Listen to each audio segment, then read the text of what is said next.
Welcome. Today we're reading the chapter The Depths of Omean, of the novel The Gods of Mars. Now, sit tight and let's get into it. Now I realized why the black pirate had kept me engrossed with his strange tale. For miles he had sensed the approach of succor, and but for that single telltale glance the battleship would have been directly above us in another moment, and the boarding party, which was doubtless even now swinging in their harness from the ship's keel, would have swarmed our deck, placing my rising hope of escape in sudden and total eclipse. I was too old a hand in aerial warfare to be at a loss now for the right maneuver. Simultaneously I reversed the engines and dropped the little vessel a sheer 100 feet. Above my head I could see the dangling forms of the boarding party as the battleship raced over us. Then I rose at a sharp angle, throwing my speed lever to its last notch. Like a bolt from a crossbow, my splendid craft shot its steel prow straight at the whirring propellers of the giant above us. If I could but touch them, the huge bulk would be disabled for hours and escape once more possible. At the same instant the sun shot above the horizon, disclosing 100 grim, black faces peering over the stern of the battleship upon us. At sight of us a shout of rage went up from 100 throats. Orders were shouted, but it was too late to save the giant propellers, and with a crash we rammed them. Instantly with the shock of impact I reversed my engine, but my prow was wedged in the hole it had made in the battleship's stern. Only a second I hung there before tearing away, but that second was amply long to swarm my deck with black devils. There was no fight. In the first place there was no room to fight. We were simply submerged by numbers. Then as swords menaced me a command from Edgar stayed the hands of his fellows. "Secure them," he said, "but do not injure them." Several of the pirates already had released Edgar. He now personally attended to my disarming and saw that I was properly bound. At least he thought that the binding was secure. It would have been had I been a Martian, but I had to smile at the puny strands that confined my wrists. When the time came I could snap them as they had been cotton string. The girl they bound also, and then they fastened us together. In the meantime they had brought our craft alongside the disabled battleship, and soon we were transported to the latter's deck. Fully 1,000 black men manned the great engine of destruction. Her decks were crowded with them as they pressed forward as far as discipline would permit to get a glimpse of their captives. The girl's beauty elicited many brutal comments and vulgar jests. It was evident that these self-thought supermen were far inferior to the red men of Barsoom in refinement and in chivalry. My close-cropped black hair and fern complexion were the subjects of much comment. When Edgar told his fellow nobles of my fighting ability and strange origin, they crowded about me with numerous questions. The fact that I wore the harness and metal of a Thurn who had been killed by a member of my party convinced them that I was an enemy of their hereditary foes, and placed me on a better footing in their estimation. Without exception the blacks were handsome men, and well built. The officers were conspicuous through the wondrous magnificence of their resplendent trappings.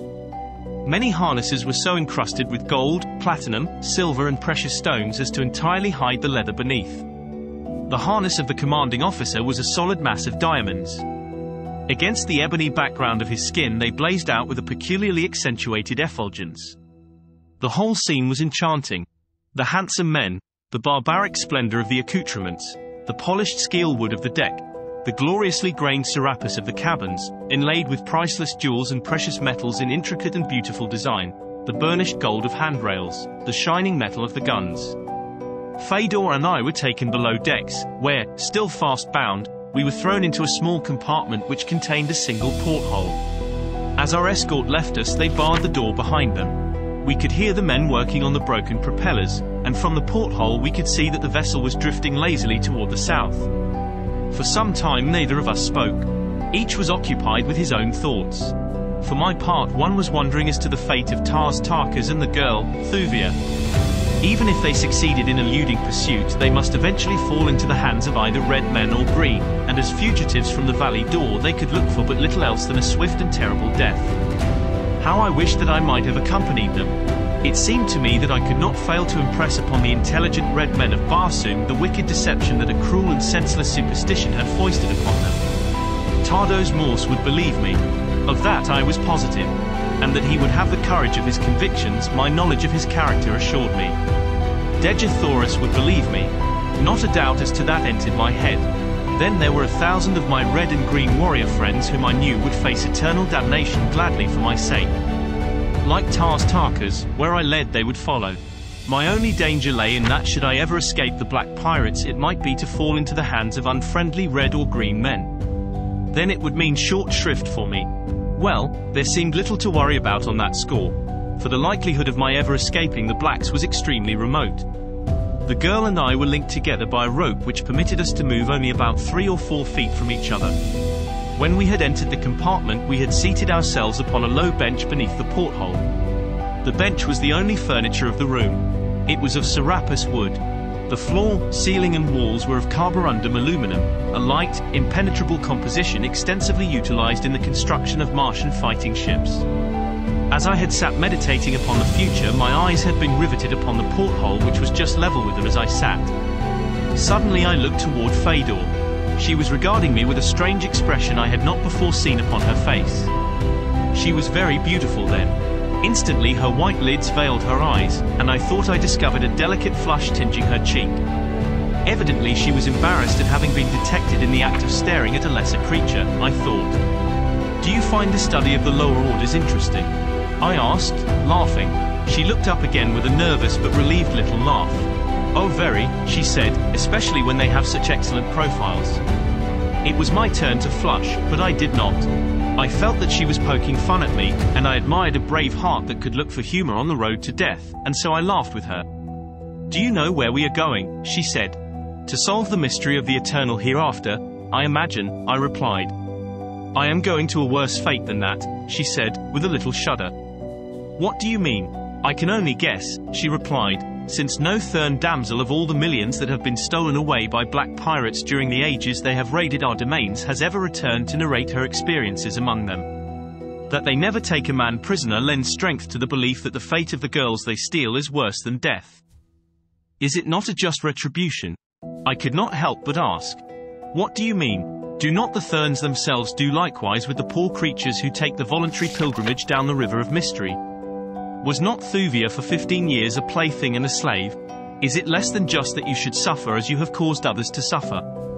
"You do not understand," she replied. "We Thurns are a holy race. It is an honor to a lesser creature to be a slave among us.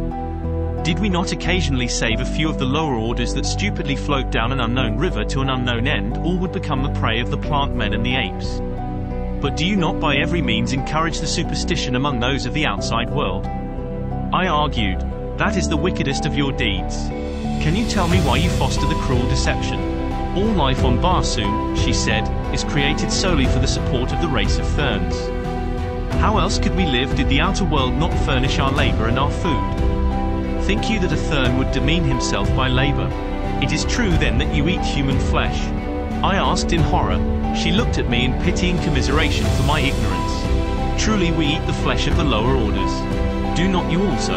The flesh of beasts?" "Yes," I replied, "but not the flesh of man. As man may eat of the flesh of beasts, so may gods eat of the flesh of man.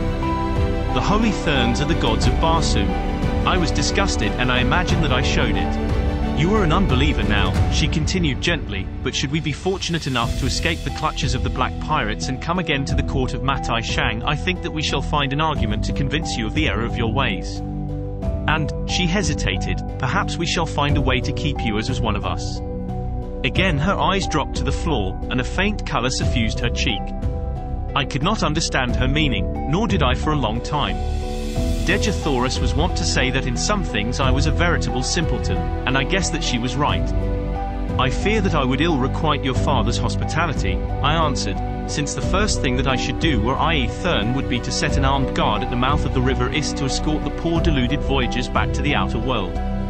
Also should I devote my life to the extermination of the hideous plant men and their horrible companions, the great white apes."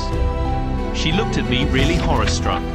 "No, no," she cried, "you must not say such terribly sacrilegious things, you must not even think them. Should they ever guess that you entertain such frightful thoughts, should we chance to regain the temples of the Thurns, they would mete out a frightful death to you.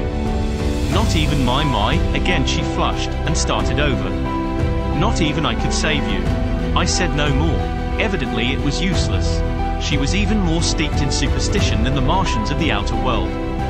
They only worshipped a beautiful hope for a life of love and peace and happiness in the hereafter. The Therns worshipped the hideous plant men and the apes, or at least they reverenced them as the abodes of the departed spirits of their own dead.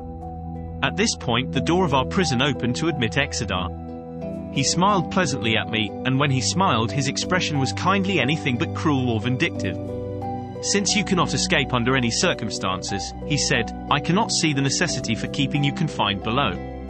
I will cut your bonds and you may come on deck. You will witness something very interesting, and as you never shall return to the outer world it will do no harm to permit you to see it. You will see what no other than the firstborn and their slaves know, the existence of the subterranean entrance to the Holy Land, to the real heaven of Barsoom. It will be an excellent lesson for this daughter of the Therns," he added, "for she shall see the temple of Isis, and Isis, perchance, shall embrace her." Fedor's head went high. "What blasphemy is this, dog of a pirate?" she cried. "Isis would wipe out your entire breed, and you ever came within sight of her temple. You have much to learn, Thern," replied Exeter, with an ugly smile, "nor do I envy you the manner in which you will learn it." As we came on deck I saw to my surprise that the vessel was passing over a great field of snow and ice. As far as the eye could reach in any direction naught else was visible. There could be but one solution to the mystery. We were above the South Polar ice cap. Only at the poles of Mars is there ice or snow upon the planet. No sign of life appeared below us. Evidently we were too far south even for the great fur-bearing animals which the Martians so delight in hunting.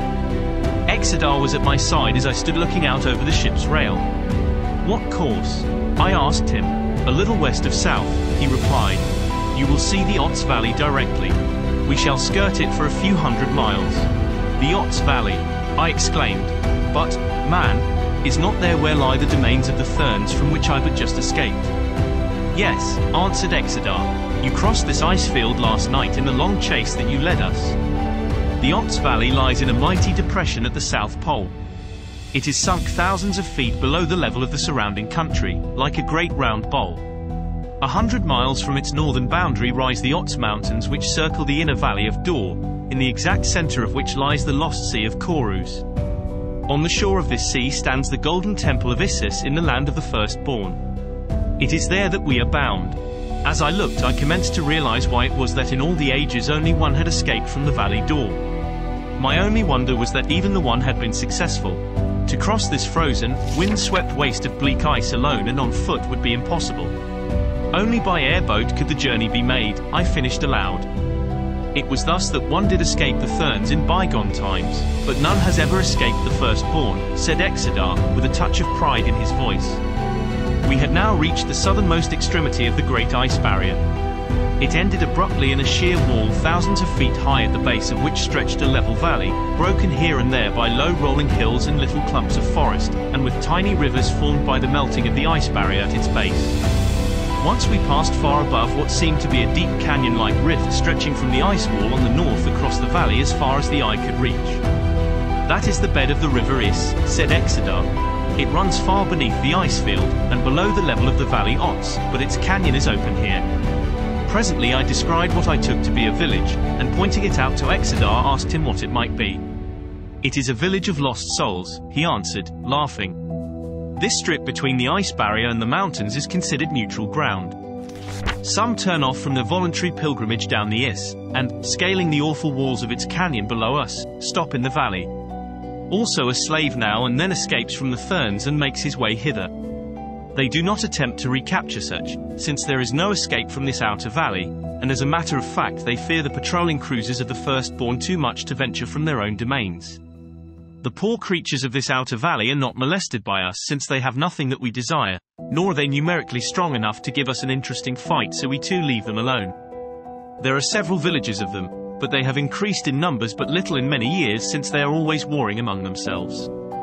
Now we swung a little north of west, leaving the Valley of Lost Souls, and shortly I discerned over our starboard bow what appeared to be a black mountain rising from the desolate waste of ice.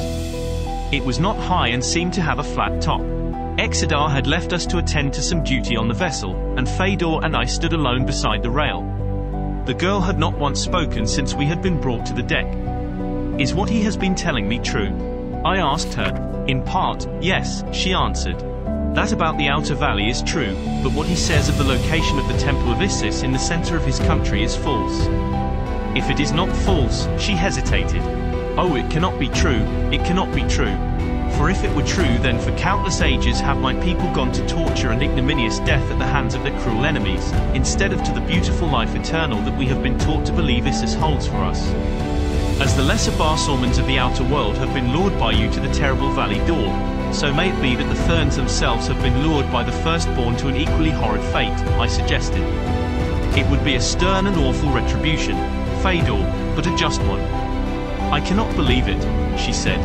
We shall see, I answered, and then we fell silent again, for we were rapidly approaching the Black Mountains, which in some indefinable way seemed linked with the answer to our problem.